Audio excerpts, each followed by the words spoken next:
como ya anuncié, hoy está con nosotros el doctor Augusto Scrivens, ¿no? Distinguido psicoanalista, y vamos a comentar con él algunas cosas relacionadas con la psicoterapia y asuntos afines, ¿no?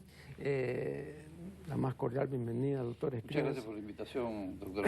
Y como usted habrá apreciado, ¿no? En el primer fragmento expuse algunas consideraciones acerca de lo que Freud llamaba el dios de la prótesis, ¿no? Bien, este dios de la prótesis, que es el hombre, hoy lo es más que hace 15 o 20 años, ¿no? Entonces, antes era más introverso y más introspectivo, ¿no? Lo cual significa que antes había más posibilidades de curarlo, porque creo que la introspección, ¿no? Esta capacidad de meternos dentro de nosotros mismos y de analizar, es pues un facilitador, ¿no? de una eventual cura, ¿no? Pero el paciente de hoy es más extravertido, más extraverso. A propósito, la academia ha admitido, me parece que impropiamente, que se diga extrovertido, ¿no? Es una absoluta barbaridad y es una condescendencia con el uso, porque se dice extra porque extra significa fuera, pero extro no. Pero como dice la academia, pero si se dice intro, no, pues no frieguen, pues no me señores académicos. Bueno, entonces ahora el paciente, me lo imagino, ve más extravertido, más volcado hacia afuera, ¿no? Y por lo tanto, presumiblemente, es menos fácil aliviarle los males que lo aquejan, ¿no? No sé si estoy en lo cierto, pero... Está absolutamente lo cierto. Hay una enorme cantidad de personas que entran ahora dentro de determinados grupos psicopatológicos, que son personas que están dirigidas a la acción y a lo externo y a la búsqueda de experiencias, y que es prácticamente como que no quisieran o no pudieran contactarse con un mundo interno, que su capacidad de elaboración de su propia experiencia está muy limitada por eso. Y son personas sin una temporalidad, sin una noción de temporalidad, ¿no? Bueno, una de las entidades psicopatológicas donde se ve estos personajes es la de los psicópatas, ¿no? O sea, por ejemplo, los psicópatas que aumentan cada vez más su proporción en la población, son personas que están volcadas hacia la acción, ¿no? Lieberman decía, David Lieberman, un psicoanalista argentino que estuvo por acá hace muchos años, decía: la diferencia entre un psicópata y un depresivo es que el depresivo se suicida y el psicópata a lo largo de su vida va dejando una serie de suicidas detrás de él. Ese tipo de situaciones. Es cierto que el mundo contemporáneo, con toda la oferta de estímulos externos, invita mucho al alejamiento de la gente de su mundo interno. ¿Sí? Claro, pero precisamente una de las cosas que nos caracteriza, ¿no? Es esta posibilidad de ensimismarnos. Don José Ortega se decía con mucha razón que el verbo ensimismarse no existe en ningún idioma y que no se puede decir en ningún idioma, solo en castellano, ¿no? Meterte dentro de ti mismo, ¿no? Entonces las dificultades son ahora mayores y en un lapso breve. No creo que quizá en una generación, si es que una generación son 15 años, ¿no? En 15 o 20 años se ha producido eso, ¿no? Sí. Y en cuanto a lo de los psicópatas, de todo, otra de las cosas que yo comentaba en un programa reciente es, por ejemplo, el aumento de matricidios, que antes no los había en esa cuantía. Ahora sí, de repente salen las noticias, ¿no? Es un punto bien interesante. Sí, pero antes, ¿no? Había que buscar con lupa matricidios. Yo he tenido ese problema cuando compuse mi ensayo titulado no matricidio, sino matrifobia. Y ahí, pues, ¿no? Aparte, digamos, de los relatos, repito, que los hay, aunque no muchos tampoco en la mitología griega, pero había que llegar a la novela de Cela, del año 42, ¿no? La familia de Pascual Duarte, donde hay un matricidio estupendamente descrito. pero como una cosa rara, ¿no? Pero luego, en las obras de ficción no hay matricidios. O sea que era inadmisible hasta para el lenguaje y la ficción, o sea, no era imaginable. No era imaginable. Era lo que no estaba, digamos, permitido por, bueno, las normas sociales, entre otras cosas, pero también probablemente tiene que ver con que las patologías que se desarrollaban dentro de la relación madre-hijo, ¿no? Estaban quizá más amortiguadas por un contexto social más complejo, ¿no? Las familias extensas eran más abundantes y entonces la madre no estaba, digamos, todo lo de maternidad que recibía el niño. Claro, la experiencia primaria es con la madre propia, ¿no? Con la madre biológica, pero después hay todo un entorno que... Pero eso también hay que revisarlo. Yo tengo un trabajo titulado Cuando la nodriza, no la madre, era la criadora de la prole.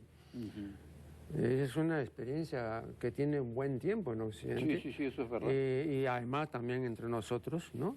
Y claro, se podrían aducir una serie de casos, además de personas ilustres como Balzac, Flaubert, Montaigne, por ejemplo.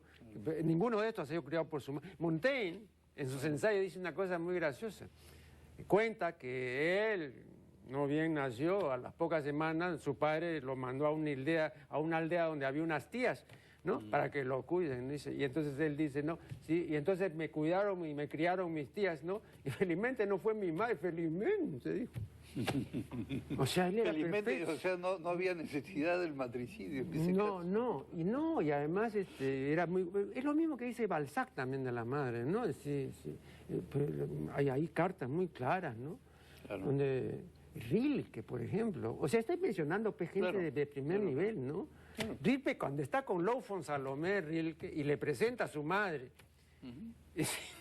Rilke creía que iba a tener una impresión muy fuerte Lou von Salomé, ¿no? Porque para Rilke la madre que él tenía era terrible, ¿no? Era una persona no terrible por lo mala ni por lo feroz, sino porque era una mujer vacía, sin proyectos, sin contenido, ¿no? Una mujer absurda, decía Rilke, ¿no? Lo dice, ¿eh?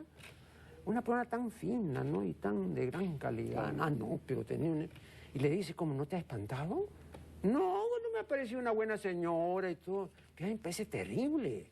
Eso está perfectamente documentado, ¿no?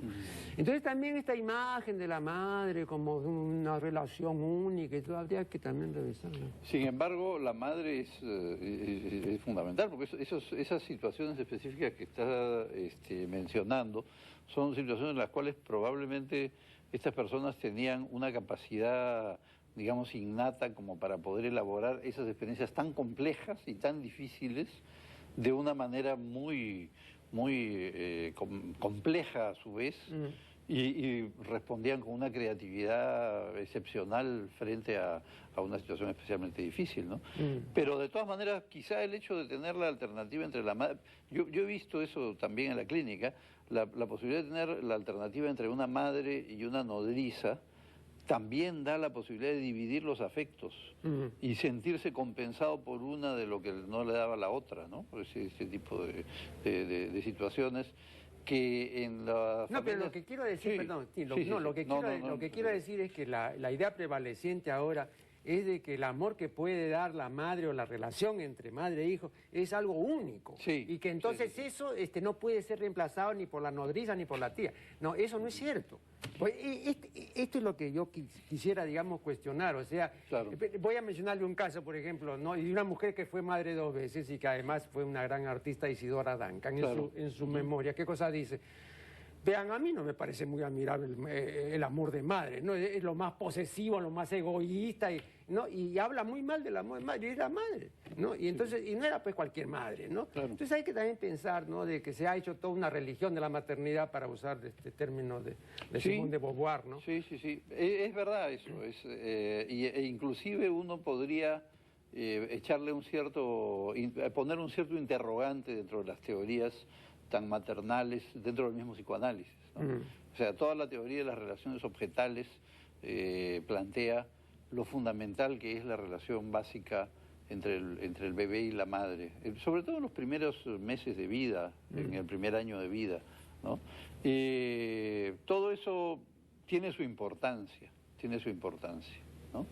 Pero, y además hay situaciones experimentales en las cuales se ve que los bebés desprovistos de madre o sustituto se mueren. Ah, no, pero yo no me refiero... Analítica, claro, Spitz claro. No, pero yo no me refiero a que esté desprovista de alguien de madre o de reemplazante, no. Ese sí es un caso que hay ahí una privación real, ¿no? No, pero me refiero a estos casos donde creo que se han subrayado y se ha realzado demasiado esa importancia. Le voy a contar una anécdota que refería ese profesional del mal humor que fue don Pío Baroja. Dice que un día estaba en una librería de viejos revisando unos libros y se encontró con un libro del padre Coloma, ¿no? Y al frente de uno de los capítulos decía: en la vida de un hombre solo tienen cabida dos amores o dos mujeres, su propia madre y la madre de sus hijos. Y entonces don Pío Baroja, que cuenta esto, dice: un momento, pero resulta pues que de repente mi madre pues no era una mujer ignorante, torpe, alcohólica y bruta. No, pues, ¿no? Entonces también hay que hacer diferencia, ¿no? No, definitivamente. No, lógico, ¿no? Entonces, claro. Y no necesariamente esas experiencias maternas significan un destino terrible y trágico, sí complejo siempre, ¿eh? Claro. Eso sí es cierto. Es decir, una persona que está tan cerca, si es que está cerca, porque está la cercanía, está la ausencia y todas las vicisitudes que cada una de esas situaciones tiene. Pero una persona que está tan cerca, de todas maneras, tiene un efecto importante para una criatura tan indefensa como el bebé, ¿no? El chiquito. Pero después justamente en el interior, en ese interior que la gente quiere evitar contemporáneamente con una serie de distractores, se van dando una serie de mecanismos que van haciendo la complejidad interna de la persona. Y muchas veces algunos de los vacíos, las dificultades, las cosas absolutamente intolerables de los objetos primarios, ¿no? De las madres o su sustituto ajustado en esa época, hacen a veces los vacíos que la persona tiene que llenar y que los llena con creatividad muchas veces. Claro. Entonces, no necesariamente son destinos trágicos o destinos malévolos ni nada por el estilo, ¿no? Así es. Pero que son que la relación primaria con la madre es importante, sí lo es. Pero que sea uno de los únicos amores posibles, me parece que hay una falta de creatividad para encontrar otros amores en quien dice que solamente hay dos.